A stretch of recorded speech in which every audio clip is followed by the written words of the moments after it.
Assalamualaikum warahmatullahi wabarakatuh.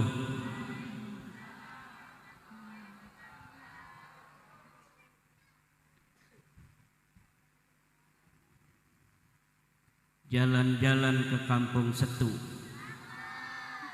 jangan lupa membawa tongkat.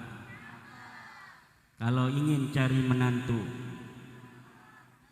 jangan lupa yang pakai jubah coklat. Alhamdulillah, alhamdulillahi wahdah, sadaqa wa'dah, wa nasara 'abdah, wa 'adda jundahu wa zamal ahzaba wahdah, la syarika lah. أشهد أن لا إله إلا الله وأشهد أن محمدا عبده ورسوله والصلاة والسلام على سيدنا محمد وعلى آله وأصحابه الطيبين الطاهرين يا حي يا قيوم يا حنان يا منان يا ديان يا سلطان يا ذا الجلال والإكرام اللهم اجعلنا وأولادنا وأزواجنا وذرياتنا وطلابنا من أوليائك المقربين والعلماء العاملين الراسخين العابدين الزاهدين المتواضعين المفتوحين المرزوقين المحبوبين المجاهدين الطاهرين أما بعد فيا أيها العلماء yang saya hormati, yang saya muliakan, pengasuh Pondok Pesantren As-Sa'adah Abuya Kiai Haji Ahmad Ghazali beserta ibunya Jamilah, Kakanda Kiai Haji Tabari Sazili, Kiai Haji Abdul Rauf, Ketua Panitia Sayyid Tubagus Imam Sabila, Imamuddin Sabila. Kalau ini Imaduddin Usman, kalau itu Imamuddin Sabila. Seorang artis sholawat yang insya Allah sebentar lagi viral, amin. Juga kepada seluruh para hadirin undangan, wabil khusus Wali Kota Tangerang Selatan atau yang mewakili, juga Ibunda Nyai Hajjah Ida Farida Pesantren atau Fikiyah dari Bogor, para hadirin hadirat ma'asyiral muslimin rahimakumullah. Majlis istighosah ini disebut dengan majlis istighosah tombo ati iku limo. Qala al-Imamun Nawawi fil Adhkar, qala Sayyidul Ajallu Ibrahimul Khawwasu, dawa'ul qalbi khamsatun, qira'atul Qur'ani wa khala'ul batni wa qiyamul laili wal khudu'u 'inda as-sahari wa mujalasatus salihin. Telah berkata Imam Nawawi di dalam kitabnya Al-Adhkar, telah berkata As-Sayyid. Sayyid ini adalah gelar untuk keturunan daripada Rasulullah Muhammad. Gelar untuk keturunan Rasulullah itu Sayyid dan Syarif. Kalau Habib itu gelar untuk keturunan imigran Yaman. Kalau Sayyid, Syarif secara tradisi dan kebudayaan Islam adalah gelar yang biasa disematkan untuk para keturunan Sayyidina Hasan dan Sayyidina Husain di Arab Saudi. Kalau di Indonesia, para sayyid itu di Banten disebut dengan Tubagus. Seperti Sayyid Tubagus Imamuddin Sabila. Sini juga ada yang hadir nih, Ketua Rabitah Babat Banten, Tubagus Soleh, ada juga Sayyid Abdul Ghani, Lutfi Abdul Ghani, Sayyid Supriyo. Tubagus Imam ini bersama saya di pemangku adat Kesultanan Banten. 12 pemangku adat Kesultanan Banten 2016 itu terdiri dari Ketua Forum Komunikasi Informasi Duriat Kesultanan Banten. Ketuanya adalah Tubagus Imam Sadila, dan juga Ketua Babat Banten Tubagus Soleh hadir di sini. Kemudian Ketua Rabita Babat Kesultanan Banten Tubagus Mogi, Ketua Kenadiran Tubagus Abbas Wase, dan masih beberapa lagi 12 orang pemangku adat. Itulah para sayyid dalam tradisi Kesultanan Banten, disebut Tubagus yang mau pakai.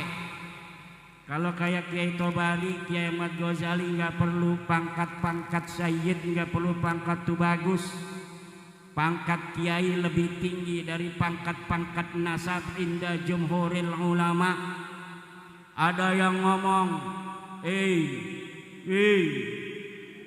katanya kalau turunan Nabi walaupun bodoh lebih mulia dari kiai.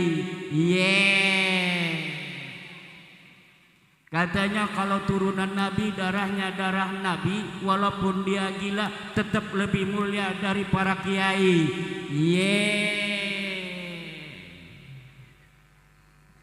Saudara, lihat Nabi Adam terbuat dari apa? Tanah. Malaikat terbuat dari apa? Cahaya. Secara zat yang lebih mulia tanah, apa cahaya?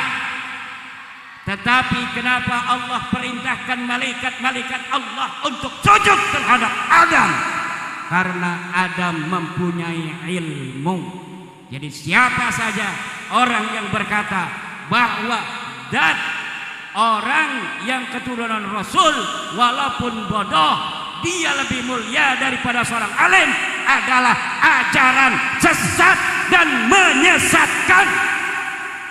Ajaran yang tidak sesuai dengan ajaran Al-Quran. Inna akramakum indallahi atqakum. Ajaran yang tidak sesuai dengan ajaran baginda Nabi besar Muhammad. La fadla li arabiyyin ala a'jamiyyin. Orang yang berilmu sifat aradi, orang keturunan Nasr sifat dzati. Nabi Adam terbuat daripada tanah dzati, malaikat terbuat daripada cahaya dzati, tetapi yang terbuat dari tanah tidak boleh sujud yang terbuat dari cahaya. Kenapa? Karena Adam yang punya ilmu, bukan malaikat. Malaikatlah yang diperintahkan sujud terhadap Adam. Usjudu li Adama fasajadu illa. Yang tidak mau sujud pada orang yang punya ilmu, yang tidak mau kalah pada orang yang tidak punya ilmu. Orang yang tidak mau sujud pada orang yang punya ilmu karena dia merasa zatnya lebih baik daripada orang yang punya ilmu, maka dia sama dengan iblis. Saudara, jangan macam-macam mengajarkan ajaran-ajaran sesat di bumi Indonesia, bumi Wali Songo. Indonesia Islamnya Islam Wali Songo, saudara. Islam yang penuh kearifan, Islam yang diturunkan bersama cinta dan kasih sayang. Seorang pengasuh bukan hanya pengasuh, tapi dia juga pengasuh dan pengasih Pondok Pesantren As-Sa'adah Kiai Haji Ahmad Ghazali. Itulah yang diajarkan saudara oleh para wali songo, leluhur-leluhur kita dalam menyebarkan Islam di Indonesia. Ajaran bagaimana umat-umat yang ada di Indonesia dia bisa bertauhid kepada Allah, tetapi kemanusiaannya tetap dimuliakan sebagai manusia. Kita mengajak manusia untuk beriman menyembah kepada Allah, bukan mengajak manusia untuk memuliakan kita. Orang yang mengajak manusia untuk menyembah Allah. Wali Songo mengajak manusia untuk beragama Islam, bukan karena Wali Songo ingin anak keturunannya dimuliakan suatu saat nanti. Wali Songo mengajarkan tauhid, mengajak manusia untuk sujud kepada Allah, bukan untuk agar bangsa Indonesia ke depan sujud dan menghormati daripada keturunan Wali Songo. Siapa saja yang punya ilmu dari bangsa Indonesia ini, siapapun dia, keturunan siapapun dia, maka dia lebih berhak dihormati di tanah Wali Songo ini daripada orang yang tidak berilmu. Ini ajaran wali. Ini ajaran. Makanya kiai-kiai yang duduk di atas, saya itu bagus megangin HP di bawah. Njibatan. Ini adalah ajaran wali. Ajaran Wali Songo, ajaran yang penuh dengan cinta. Ajaran yang penuh dengan pemuliaan terhadap manusia. Ada orang-orang yang mengatakan bahwa alim itu kalah mulia daripada seorang turunan Nabi, karena orang alim adalah aradi, tetapi orang-orang turunan Nabi adalah dati, sedangkan yang ad-dati afdalu minal aradi. Itu ajaran-ajaran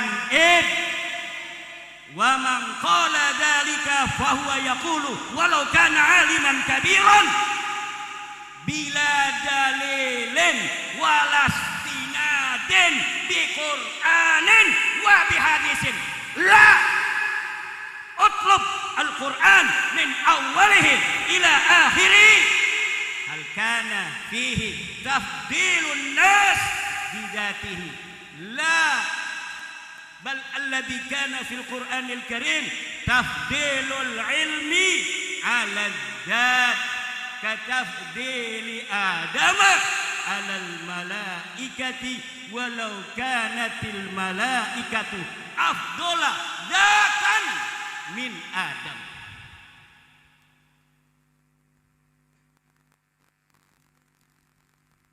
Kenapa kamu tegang-tegang begitu? Kamu punya teteh? Ini kalau buat teteh saya bagus juga katanya. Ada ibunya saya, nggak boleh. Nanti aja kalau nggak ada. Ya. Ini baru belum celana nih ya. Ini lagi menerangkan as-sayyid. Qala as-sayyidul ajal. Telah berkata as-sayyid al-ajal Ibrahimul Khawas. Apa kata Syekh Ibrahim al-Khawas? Dawaul qalbi khamsah. Tombone atiku ya limo. Tombone ati ya siji napa? Tilawatul qiraatul, baca Quran di keheningan malam. Ketika teman-temanmu dalam tidur penuh mimpi-mimpi yang indah, kau bangun, cari tempat wudhu. Jangan engkau pedulikan suara apapun di sekitarmu. Ada suara jangan kau takut, karena tidak pernah ada di televisi, di berita-berita orang yang pernah mati karena dia diganggu pocong. Tidak ada. Tidak pernah ada di TV One berita seorang wanita tergeletak tewas setelah di ling oleh gombel. Enggak ada. Yang jahat itu manusia. Kalau engkau lagi berjalan membawa sebuah sepeda motor di lorong-lorong yang sempit, lorong yang tidak ada orang, yang sunyi sepi di sana, hati-hati kalau ada orang berdiri. karena dia bisa jadi begal. Tapi kalau dia berupa pocong, jangan takut, karena tidak pernah ada sebuah berita seseorang dibunuh oleh seekor pocong. Tidak ada. Kamu permisi aja, ini pocong. Kamu lewat, permisi cong. Kalau kamu sudah berani begitu, kamu hakko adalah santri as-sa'adah, murid Abah Gojali yang sakti. Kita mau ke kamar mandi, malam-malam cewek kan, kamar mandinya di belakang. Ada yang berdiri, rambutnya panjang. Enggak usah takut, sebut nama saya, Imaduddin. Kata si wewenya yang lagi viral ya. Saya juga nonton YouTube gitu. Biarin aja, enggak usah kamu hiraukan. Tidak ada ketakutan bagi santri kecuali kepada Allah. Tidak ada yang bisa memberikan madarat dan manfaat illallah. Tidak ada yang bisa memberikan kamu rizki illallah. Kalau Allah sudah katakan kamu tinggi pangkatnya, walau seluruh manusia menginjak-injak kamu agar tidak bisa tinggi pangkatnya, tidak akan berhasil, saudara. Kalaupun engkau ingin tinggi pangkatnya, engkau bayar manusia untuk meninggikan pangkatmu, engkau bayar manusia untuk memanggilmu seorang kiai. Kalau Allah tidak ingin mengangkat tinggi pangkatmu, maka engkau jadi apa seperti apa dirimu yang sebelumnya. Maka jangan pernah takut apapun. Jangan pernah takut akan apa yang akan terjadi, dan jangan pernah sedih dengan apa yang sudah terjadi.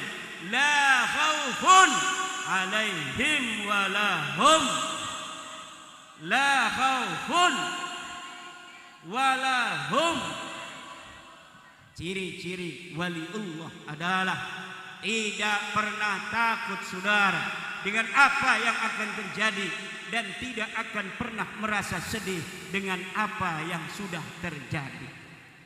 Dulu kita punya calon suami, ganteng rupanya, pinter orangnya, tapi kemudian dia tidak jadi jodoh kita, malah kita dikirim undangan oleh dia. Apa yang akan terjadi dengan dirimu? Engkau akan menangis atau tersenyum? Kalaulah seorang wali Allah engkau telah berangkat, maka biasa saja engkau membaca Masya Allah, Alhamdulillah, moga barokah. Tapi saudara, yang terjadi dengan kita bukan seperti itu. Betul? Kita menangis sejadi-jadinya, kita ambil gunting, kita potong rambut kita, seakan-akan kita tidak bisa hidup dengan si dia.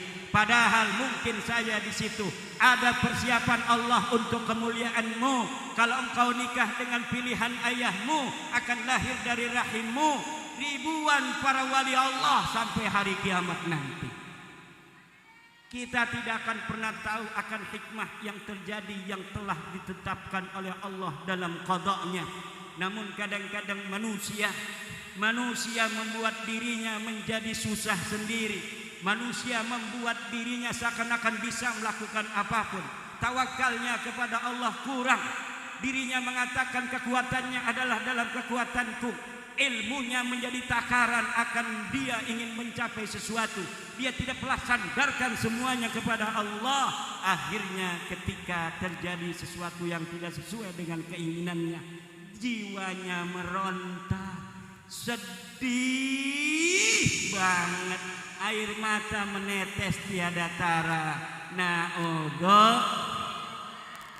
Padahal apa yang telah kita tuju, kalau itu baik, maka Allah akan mendekatkannya dengan cintanya. Kalaulah itu tidak baik, maka Allah pun akan menghindarkan kita darinya dengan cintanya pula. Tetapi kita tidak pernah tahu takdir yang dipersiapkan Allah untuk kita. Maka kita diberikan sebuah kewajiban untuk menggapai takdir itu dengan segala usaha dan kerja keras kita untuk mencapainya. Namun ingat, sekeras-kerasnya usaha yang kau lakukan, wahai anakku, lambari hatimu, lambari jiwamu dengan tawakal kepada Allah yang tiada tara. Sehingga ketika kalau saya ingin kuliah di Universitas Diponegoro, kemudian engkau layangkan pendaftaran ke Universitas Diponegoro dengan suatu lambaran di dalam jiwa tawakal kepada Allah. Ya Allah, jika ini baik untukku, untuk masa kiniku, untuk masa depanku ya Allah, untuk di duniaku, untuk di akhiratku, untuk hari ini, untuk anakku, untuk turunanku ila yaumil qiyamah, maka ya Allah berikanlah aku kemudahan untuk bisa diterima di Universitas Diponegoro. Tapi jika tidak ada kasih sayang dan cintamu di situ, kalau engkau memasukkan aku ke sana ya Allah, maka aku berada dalam sesuatu yang tidak baik untuk diriku, tidak baik untuk hari iniku, tidak baik untuk masa depanku, tidak baik untuk duniaku, tidak baik untuk akhiratku, tidak baik untuk diriku, anakku dan keturunanku ila yaumil qiyamah. Jauhkan aku dari Universitas Diponegoro dengan kasih sayang dan cintamu. Akhirnya pas diumumin nggak lulus, akhirnya kita masuk ke Setainu. Ternyata kemuliaanmu, ketinggian pangkatmu memang dipersiapkan Tuhan ada di Sekolah Tinggi Agama Islam Nahdlatul Ulama. Dengan segala kekecewaan, dengan tangisan, jeritan di jiwa yang tiada orang kadang bisa melihatnya, kita terpaksa kemudian beradaptasi dengan takdir Tuhan, dan kita melangkah dengan ogah-ogahan ke Setainu. Padahal disitulah kemuliaan kita. Akhirnya di dalam Universitas NU itu ada lomba, siapa yang menang akan dibawa ke Belanda. Akhirnya kamu ikut dengan ogah-ogahan, ternyata kamu menang. Akhirnya kamu dikirim bisa mendapat beasiswa ke Belanda. Setelah kamu kuliah beasiswa di Belanda 4 tahun, kamu kemudian diambil oleh Partai Golkar, disuruh jadi ketua umum Golkar. Setelah itu kamu disuruh jadi calon presiden. Jadilah kamu mahasiswa Setainu, lulusan Pondok Pesantren As-Saadah, jadi presiden Republik Indonesia. Padahal kamu mencapai presiden itu dengan tangisan, di mana cita-cita dan harapanmu dulu ingin kuliah di Universitas Diponegoro yang telah engkau idam-idamkan sejak kamu SD tidak tercapai.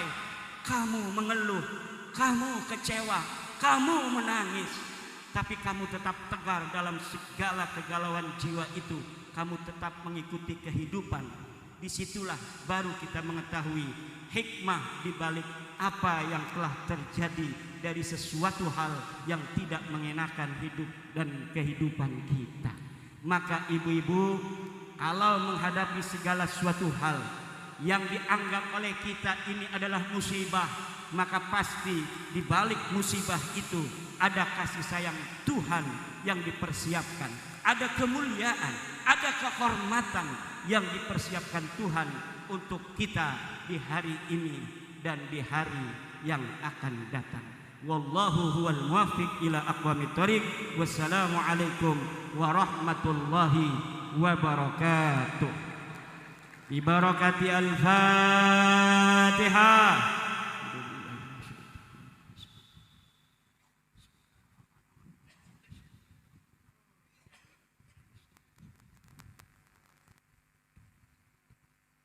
Amin amin ya rabbal.